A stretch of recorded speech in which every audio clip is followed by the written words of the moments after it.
Hello and welcome to SARC's Final Exam Preparation Workshop. My name is Liesl Richardson. I will be your facilitator today.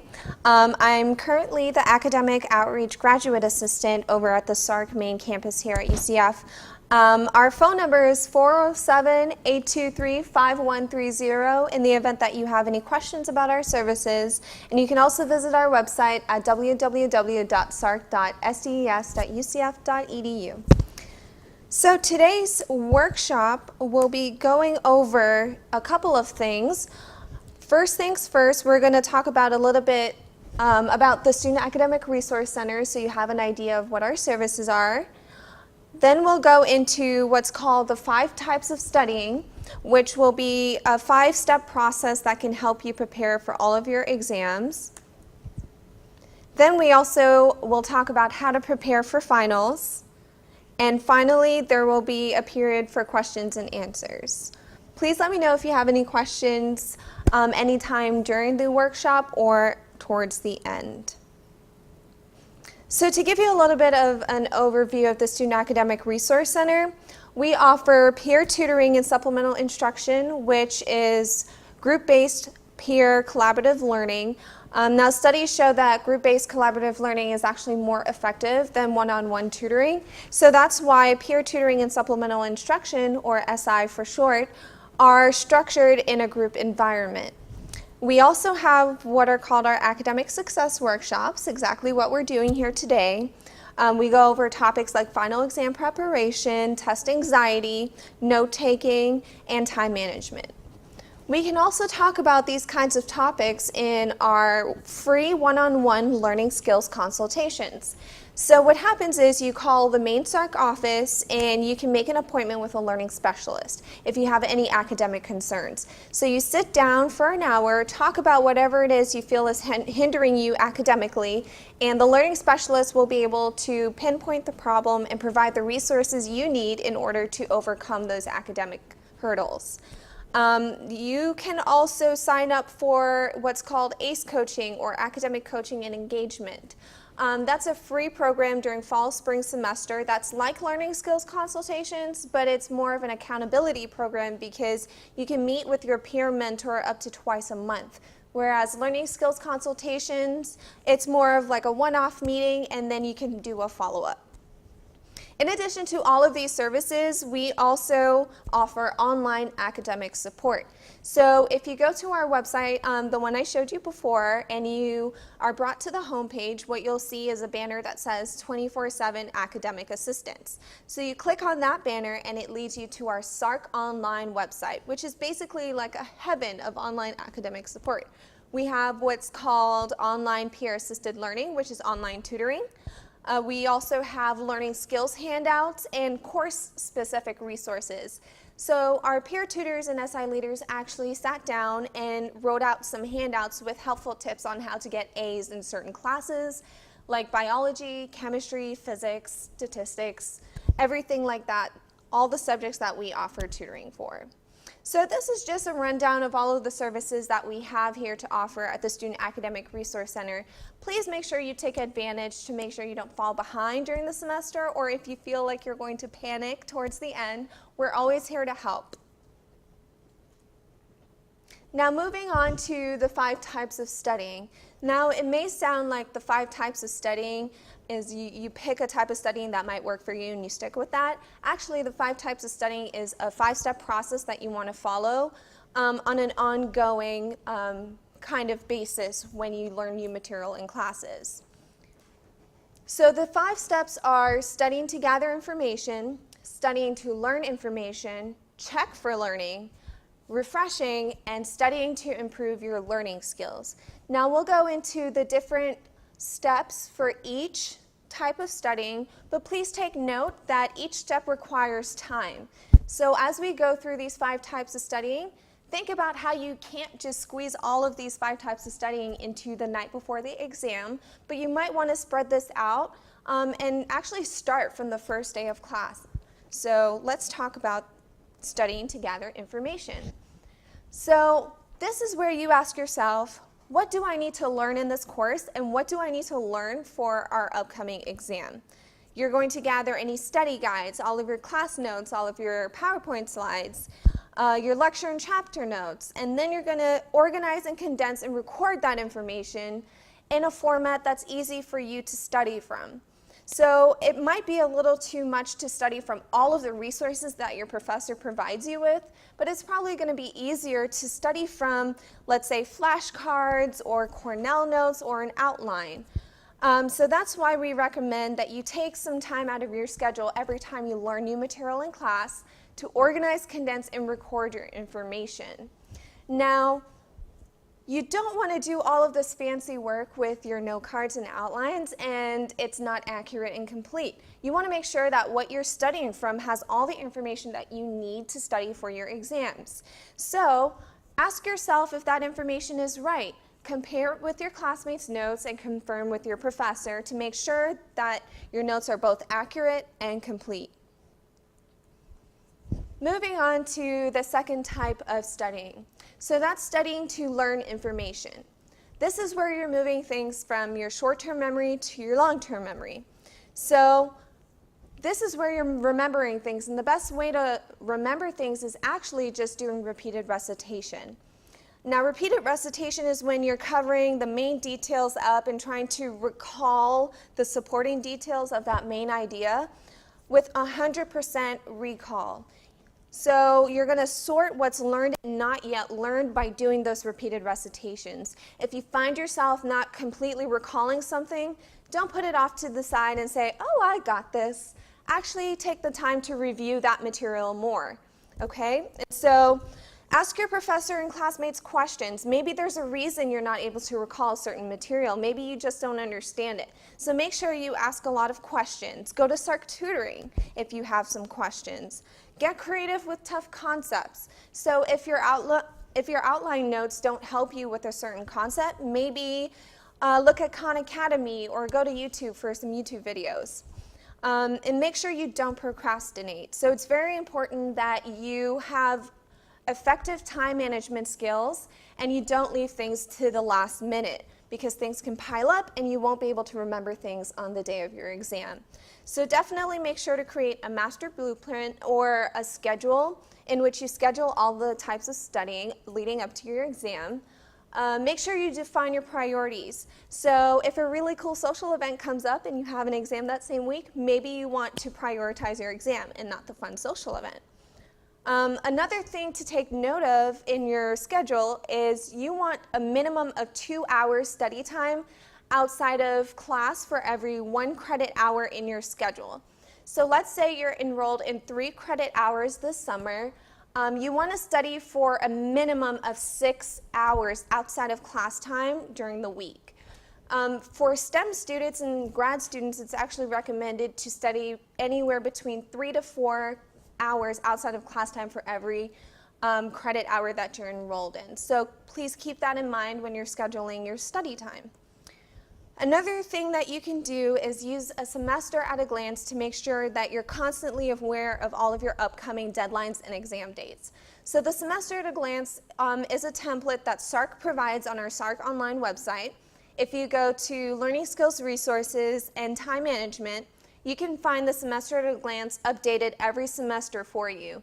Essentially what it is the entire semester on one page so that you can block out all of your important dates and you're constantly aware of what's coming up. So as you can tell, time management is very important when it comes to study skills. So the next type of studying is studying to check for learning. So after doing all of those repeated recitations, you want to make sure that you're actually prepared for the upcoming exam.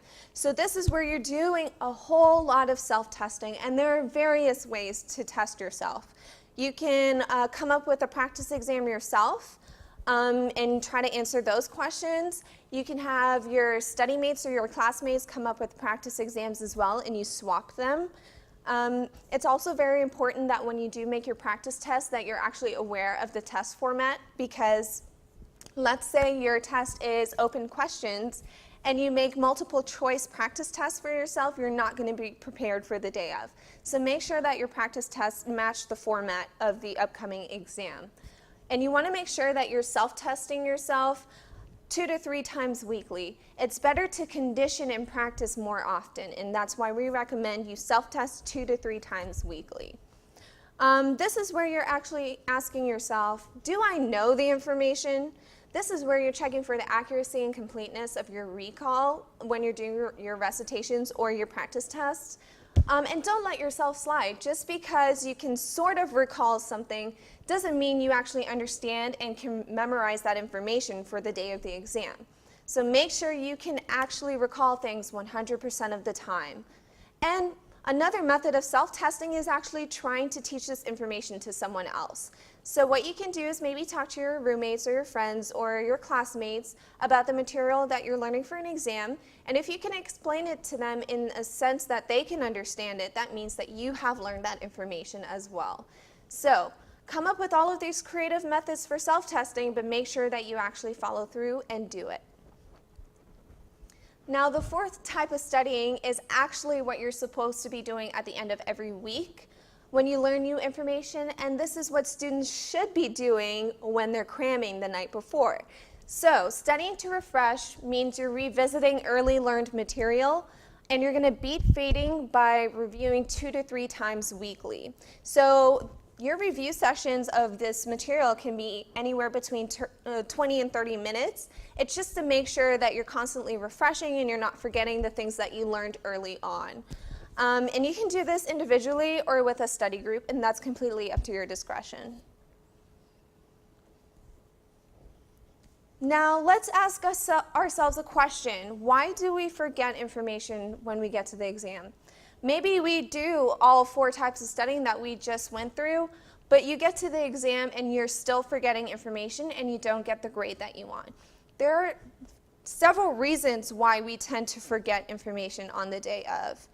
And so some of these reasons include changed clues, interference, negative thinking, underlearning, disuse, and effort and intention are lacking.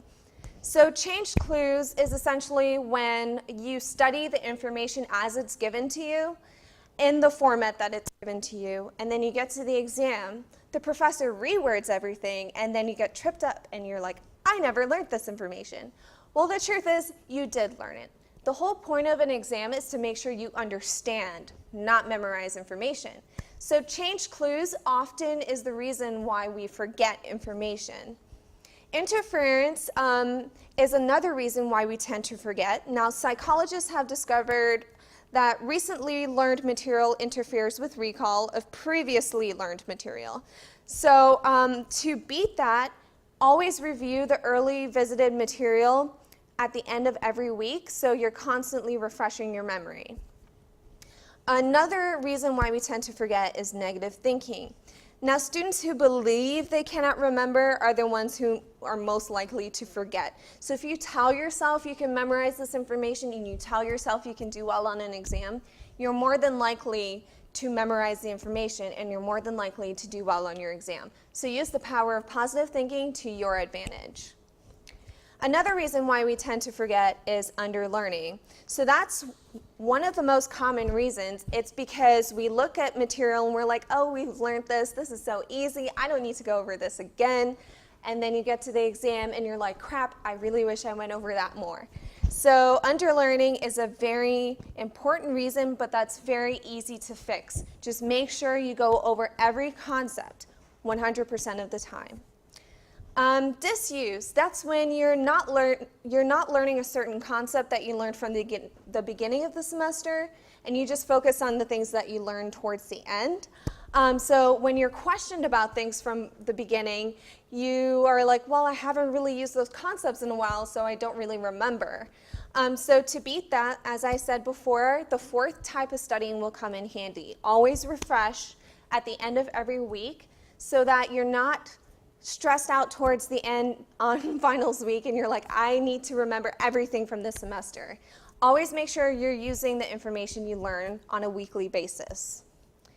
And the final reason, effort and intention are lacking. If you lack the effort, that means you don't have the right intentions. So set the right intentions for your study practice. Set the right intention for yourself as a student, and you are more than likely to put in the effort to do well. Now we talked about the 4 types of studying so far, and there's one more. The 5th type of studying actually happens at the end of your exam. So you've already taken your exam at the end of the 4 types of studying, and you're doing this towards the end. And this is studying to improve your learning. So you're going to take the results of your exam and use it as feedback. You ask yourself, which types of questions were mostly correct and which ones were mostly incorrect? Think about what you were thinking about while you were taking the exam. Think about what you did to prepare for those types of questions that you got wrong. And then you're going to modify and or replace the learning skills accordingly. So let's say you use flashcards to study a certain concept. And when you took the exam, you got those concepts wrong. Then you might think to yourself, okay, maybe I need to try a different method of studying in order to learn those types of concepts. So always update your study skills so that you're constantly doing well. And this is where you think about, okay, so maybe I don't have the study skills that I thought I had in order to do well, so you're like, okay, I should use UCF resources. So SARC tutoring and supplemental instruction, as I mentioned, are there to help you not only learn the subject material, but also teach you how to study for certain courses. So use our resources. And there's also the University Writing Center, online tools like SARC Online, Opal, Khan Academy, and also using the A student and your TA as a resource can be very helpful. So if there's a student you know that did really, really well on the exam, ask them how they prepared for it. Maybe they can join your study group. Use your A student to the best advantage.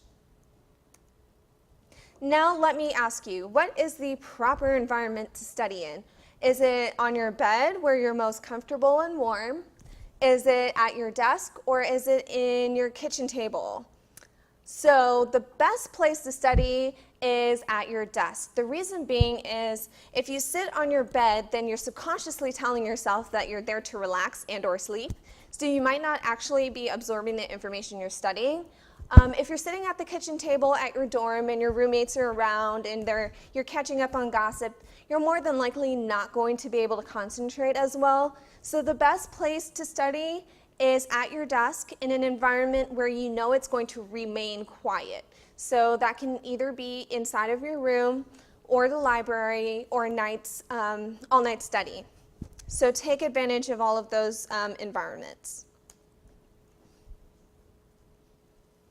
Now, true or false? The average amount of time needed to effectively study for any exam, including finals, is about 2.5 hours. Now, take a moment to think about this. The answer is actually true.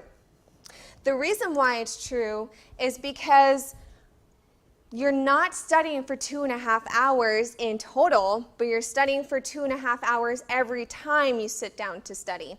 So make sure that you prepare early as you go through the class, multitask, and set goals and priorities, and you will have more efficient study time. Another thing about studying more than 2.5 hours at a time is that you tend to fade and start losing concentration after about 3 hours. So if you do have to sit down for 5 hours because that's all your schedule permits, what we recommend is that you actually multitask. So split up your 5-hour study block into little portions. Maybe the first hour you study for one class, then you switch it up and do flashcards for another class, and then you go back to the previous class, that sort of thing. And also remember to take frequent study breaks.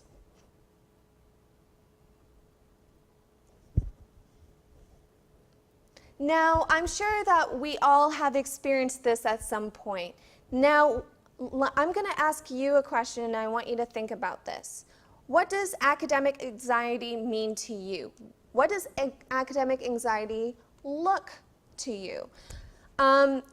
This is a really cool meme. I can't keep calm because I have an anxiety, but the good news is that you can actually overcome it pretty easily.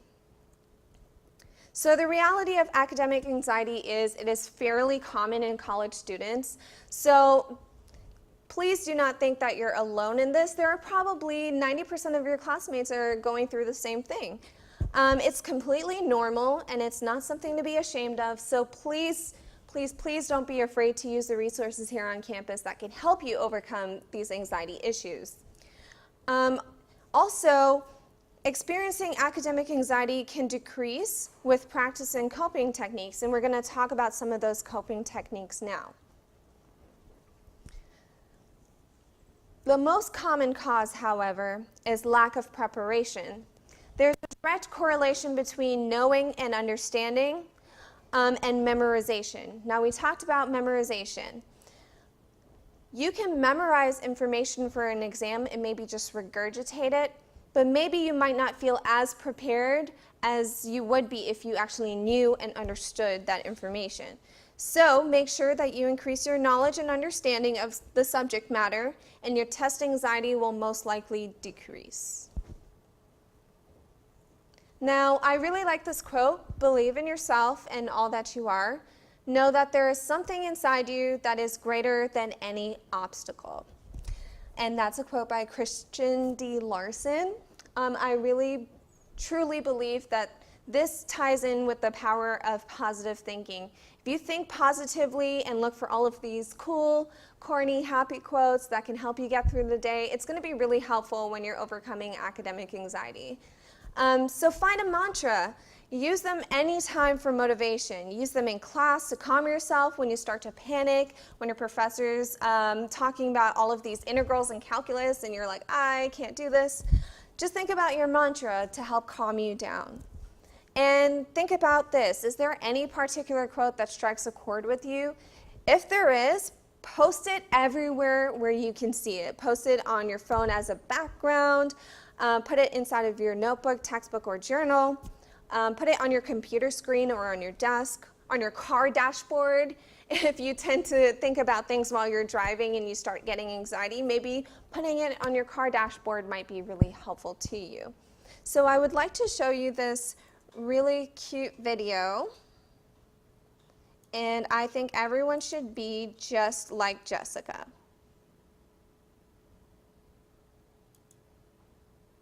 I can be a SARC. Now, my whole house is great. I can do anything good. I like my school. I like anything. I like my dad. I like my cousins. I like my aunts. I like my Allisons. I like my mom. I like my sisters. I like my dad. I like my hair. I like my haircuts. I like my stuff. I like my stuff. I like my room. I like my whole house. My whole house is great. I can do anything good. Yeah. I can do anything good. Better than anyone. Better than anyone. So basically, what's to learn here from Jessica is that if you tell yourself that you like calculus and you like biology and you like physics, you're going to do well and you're just going to kick butt on all of your exams. So tell yourself that you love finals and you'll get through it. That's a promise.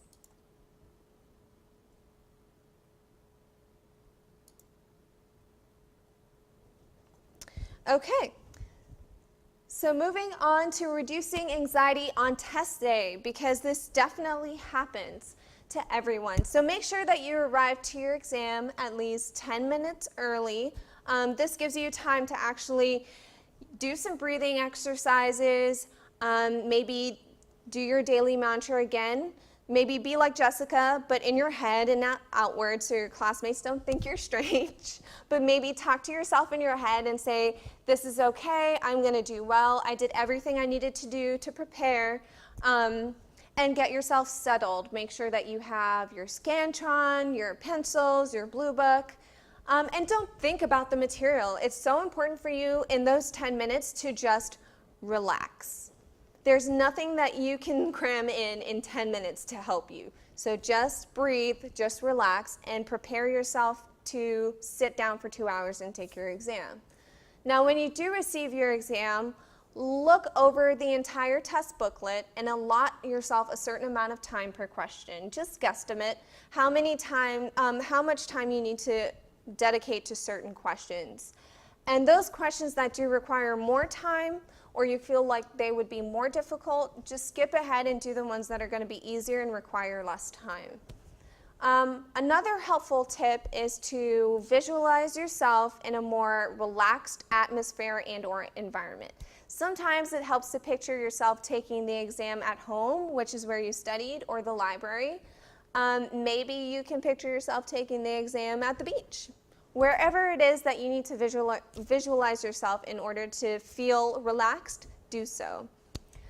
Make sure, I mentioned this before, do some deep breathing or progressive muscle relaxation, maybe walk with a stress ball, and think positively. Remember your mantra. Remember that you like finals and you will like it. Some other tips on reducing anxiety on test day, always go with your first instincts and don't second guess yourself. So if you have prepared adequately and you actually understand and know the material, don't second guess yourself because your first answer is probably going to be the right one. Answer questions worth most amount of points first. Sometimes we get caught up on the questions that are worth less points, and we lose time on the ones that actually can award you with more points. So spend more time on those questions. Skip the hard ones, as I mentioned, and come back to them at the end. I like to just circle the questions I know I will have difficulty doing, and I'll come back to them later. And remember to take your time. Finals are not a race. The first one to finish a final isn't necessarily the one who's going to get the best grade. I know when I was an undergraduate student, I would sometimes panic in big classes while taking finals because I'm on question 2 and people are already turning in their finals. And that makes me start to panic. Oh, maybe I don't really know the material like I thought I knew it, and then I don't do as well. So remember, the first one who finishes their final isn't really the one who's going to get an A. Maybe they missed some information. Maybe they missed an entire sheet of questions. So make sure you take your time, breathe, relax, go through it to the very end. Make sure you use all of the time that your professor gives you to your advantage. Now, there are several resources to help you reduce your academic anxiety. There's the Counseling and Psychological Services here on campus, or CAPS for short. Their phone number is 407-823-2811. Now, CAPS is there to help you. As I mentioned, academic anxiety is not something to be ashamed of. The counselors at CAPS are there to help you get through academic anxiety or any other personal issues that you may be going through that may hinder your academic success. Remember, you're here at UCF for your academics first. So a couple cool things about CAPS. They have a free biofeedback relaxation training program, and they have a lot of anxiety workshops that you can attend, and they're all going to be free for students, so make sure that you take advantage of it. I mentioned this before, but don't be afraid to seek professional help if you feel your anxiety is higher than normal. If you experience frequent panic attacks, anxiety that never goes away, if it feels as if you're always in danger or that there's some impending catastrophe, please take the time to visit CAPS and or the Student Academic Resource Center to help you lower your academic anxiety. Now remember, no tip or trick will give you all of the answers. Preparation for finals specifically and anything else in life is completely up to you. Some additional resources to take advantage of during finals week. Form study groups. Study groups are going to be really helpful because sometimes your peers might pick up on things in class that you might have missed when you were checking Facebook or taking notes on certain things. So maybe check in with your classmates, form study groups. It'll give you a support system and some type of accountability. Your study group are going to be the people that you can actually self-test with. You guys can make practice exams, you can explain things to them, work out problems with them, and then maybe if you sit with them during the exam, you feel more comfortable because you have your accountability system and your support system sitting right next to you. So study groups is a very good resource for studying for finals. Make sure that if you do have subject matter questions, visit SARC. Our main tutoring lab is in Howard Phillips Hall, room 115. Howard Phillips Hall is going to be that brick building right between the library and Milliken Hall and across from the reflection pond. Visit us, we're very friendly. You can visit our main office to pick up some schedules, or you can check our website by clicking on this link or going to sarc.sdes.ucf.edu. You can also find the schedule for what's called Study Union during fall and spring on our website or by going to ucfstudyunion.com/studyunion. And so let me tell you a little bit about Study Union because it's actually a really cool event. Unfortunately, we don't offer it during summer semesters, but we do it every fall and spring semester, and we've been doing this since spring 2008. So what we have are final exam review sessions for all of the subjects that we offer tutoring and supplemental instruction for. All of the SI leaders and tutors host these sessions in the student union during finals week. The student union is actually open 24/7 during that week as well to offer more study space in case the library gets a little competitive. So they're open 24/7, and we host our review sessions anywhere between 8 a.m. and 9 p.m. So all of our sessions starting this past spring actually are live streamed like this workshop. So you can watch them on YouTube in real time, or you can attend them in person. So what they do is for 2 hours, they go through all of the content that you need to know for your final exam. And maybe it's a method of feeling more reassured before walking to your final. So what we recommend is that you don't use Study Union as your only method of studying for your final, but it's just there to help you make sure that you've covered everything that you needed to cover when you were studying for your final, and for any last-minute questions that you may have for your SI leader or peer tutor. So definitely take advantage of Study Union. We do giveaways. SI leaders and tutors get free coffee. It's a really fun event, so definitely we want to make finals fun for you. Check out our SARC Study Union every fall and spring semesters. Stay tuned on our website, social media, or on the Student Union website, and click on Study Union. Any questions?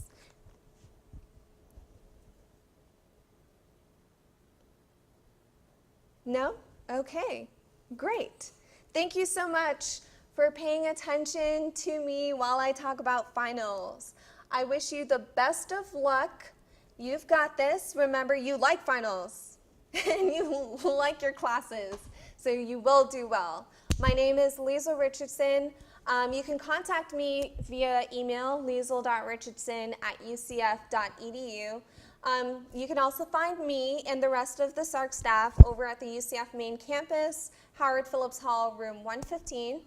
Phone number 407-823-5130.